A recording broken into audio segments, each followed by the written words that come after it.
En grandissant, ma plus grande difficulté était de savoir dire non. Lorsque je grandissais et que j'avais des amis, des parents, je cherchais toujours à être serviable.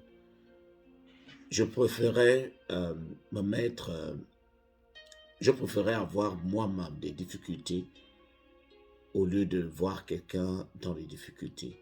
Je cherchais toujours à faire plaisir, faire plaisir, faire plaisir.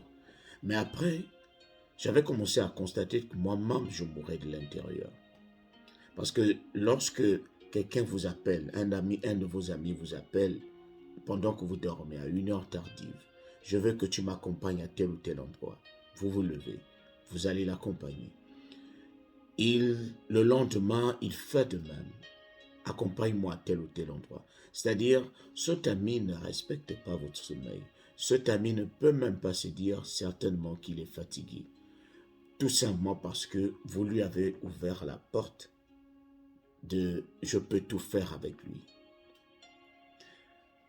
Donc, je commençais à me sentir mal. J'avais envie de dire non et en même temps, de l'autre côté, je cherchais à faire en sorte qu'on pense que je suis un gars gentil, que j'essaye de mettre tout le monde à l'aise. Je n'avais pas encore compris à cette époque que je ne peux pas plaire à tout le monde. Jamais tout le monde ne m'aimera. Tout le monde ne pourra jamais m'aimer.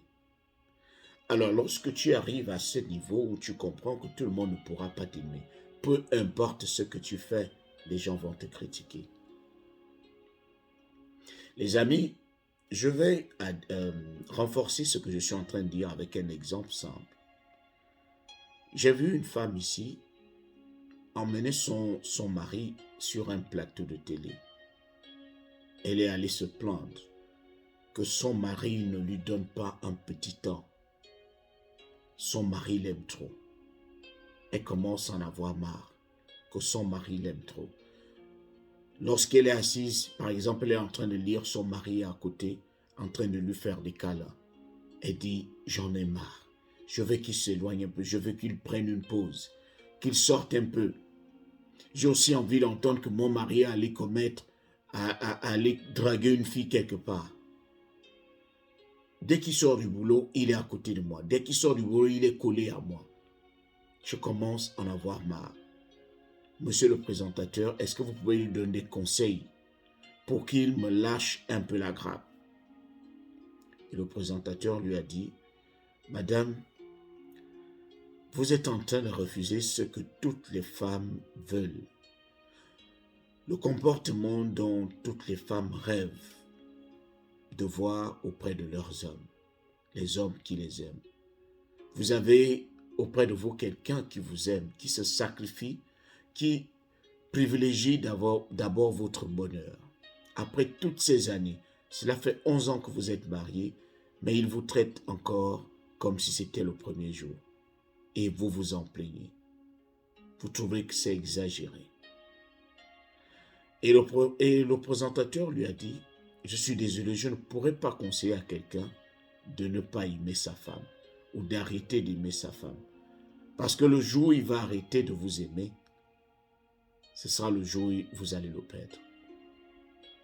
Parce que lorsqu'il va chercher à aller dehors, trouver quelqu'un qui valorise ce qu'il est en train de vous faire, vous allez vous plaindre. Donc c'est comme ça. Elle se plaignait parce que son mari l'aimait. Même après 11 ans, son mari la traitait de la même manière. La chouchoutait. Et là, moi je donne le tort à son mari. C'est comme ça. Tout ce qu'on fait en abondance n'est jamais bien vu. Lorsque vous êtes trop mauvais, vous ne serez pas bien vu. Lorsque vous êtes trop bon, c'est-à-dire vous vous abandonnez pour valoriser les autres, vous ne serez pas bien vu. Et j'avais bien constaté cela lorsque j'enseignais. Dans l'enseignement, lorsque vous travaillez avec des élèves, un petit mauvais comportement peut faire en sorte que votre respect tombe dans l'eau. Donc, vous êtes censé gérer la façon dont vous allez contrôler vos élèves. Si vous êtes un professeur qui essaye de trop plaire à ses élèves, c'est-à-dire ses élèves arrivent en retard, ces élèves, lorsqu'ils sortent de la récréation, ils ne viennent pas directement après la cloche. Ils prennent leur temps, ils continuent à manger les beignets. Pendant que vous commencez le cours, ils sont dehors parce qu'ils savent que monsieur est trop relax. Avec monsieur, c'est du bonheur. Donc du coup, vous constatez que votre travail commence à prendre un coup parce que vous avez voulu trop plaire aux élèves. Et les élèves ne vous rendent pas en retour le respect que vous essayez de leur accorder. Parce qu'ils trouvent que c'est trop facile avec vous. Mais un autre enseignant qui est juste à côté, ils savent qu'avec lui, lorsque la cloche sonne pour la fin de la récréation, les garçons sont déjà en salle. Celui qui vient après la sonnerie n'entre pas. Ils connaissent, ils le respectent. Ils le respectent. Ils savent, ils vont garder cette image-là vivace. Elle sera là dans leur tête. Et à chaque fois qu'on prononcera le nom de ce professeur, ils vont dire, ce n'est pas quelqu'un avec qui on blague. On ne lui fait pas du n'importe quoi. Ils savent les limites qu'ils ont face à tel ou tel professeur. Mais avec vous, c'est du libertinage. Parce que vous essayez de leur plaire. Et c'est pour cela qu'ils vous manquent de respect. Parfois, ils ne viennent pas au cours. Ils savent que vous allez les appeler pour venir faire des devoirs de rattrapage. Mais lorsque vous mettez des règles en place, et celui qui enfreint une règle va recevoir quelques points en moins, les élèves s'alignent. Les élèves s'alignent. Vous êtes même le professeur qu'ils vont respecter le plus. L'autre, ils vont l'appeler professeur bonbon. Ils ne vont jamais, au grand jamais, le respecter. Ils vont l'admirer, mais ils ne vont jamais le respecter. Par contre, vous, ils vont vous détester pour un petit moment. Parce que vous êtes en train de leur faire mal. Mais plus tard, ils vont vous dire merci parce que vous avez su les recadrer, les dresser.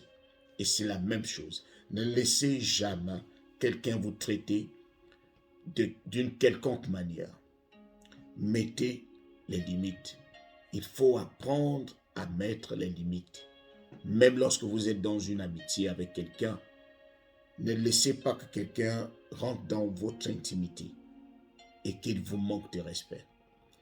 Vous êtes dans une relation sérieuse. Mettez vos limites. Voilà ce que je peux autoriser de la part de X ou Y. Lorsque tu essayes de rentrer dans mon dernier cercle, je mords. Je te montre qui je suis. Comme ça, au moins, tu sais que lorsque tu vas entendre mon nom quelque part, tu sais que voilà ce qu'il aime, voilà ce qu'il n'aime pas. Mais quelqu'un qui ne met jamais des règles en place, on ne peut pas savoir ce qu'il aime ou ce qu'il déteste. On fait tout avec lui. Et c'est ça l'inconvénient. Donc, cela m'a coûté cher tout au long de ma vie de chercher à vouloir plaire, jusqu'au jour où j'avais compris que je ne suis pas là pour plaire à quelqu'un. La toute première personne à qui je dois plaire, c'est à Dieu et à moi. Lorsque j'arrive déjà à savoir que je me plais, que je m'aime, peu importe si les gens me détestent, du moment où je me sens bien dans ma peau. Les gens vont vous critiquer parce que vous essayez d'adopter une certaine position, une position qui vous valorise plus. Les gens vont vous critiquer, mais au moins, lorsque vous vous sentez bien dans votre peau, il est mieux qu'on vous critique, qu'on ait des critiques acerbes sur vous, au lieu que tout le monde dise du bien de vous alors que vous-même, vous ne vous sentez pas bien dans votre peau. Oh, ce gars-là est très gentil. De toute façon, tu peux prendre ses habits. Tu peux emprunter ses habits sans lui demander. Ah bon? Donc les amis, aujourd'hui, il faut qu'on apprenne à s'aimer et à se valoriser d'abord avant de valoriser les autres. C'est important.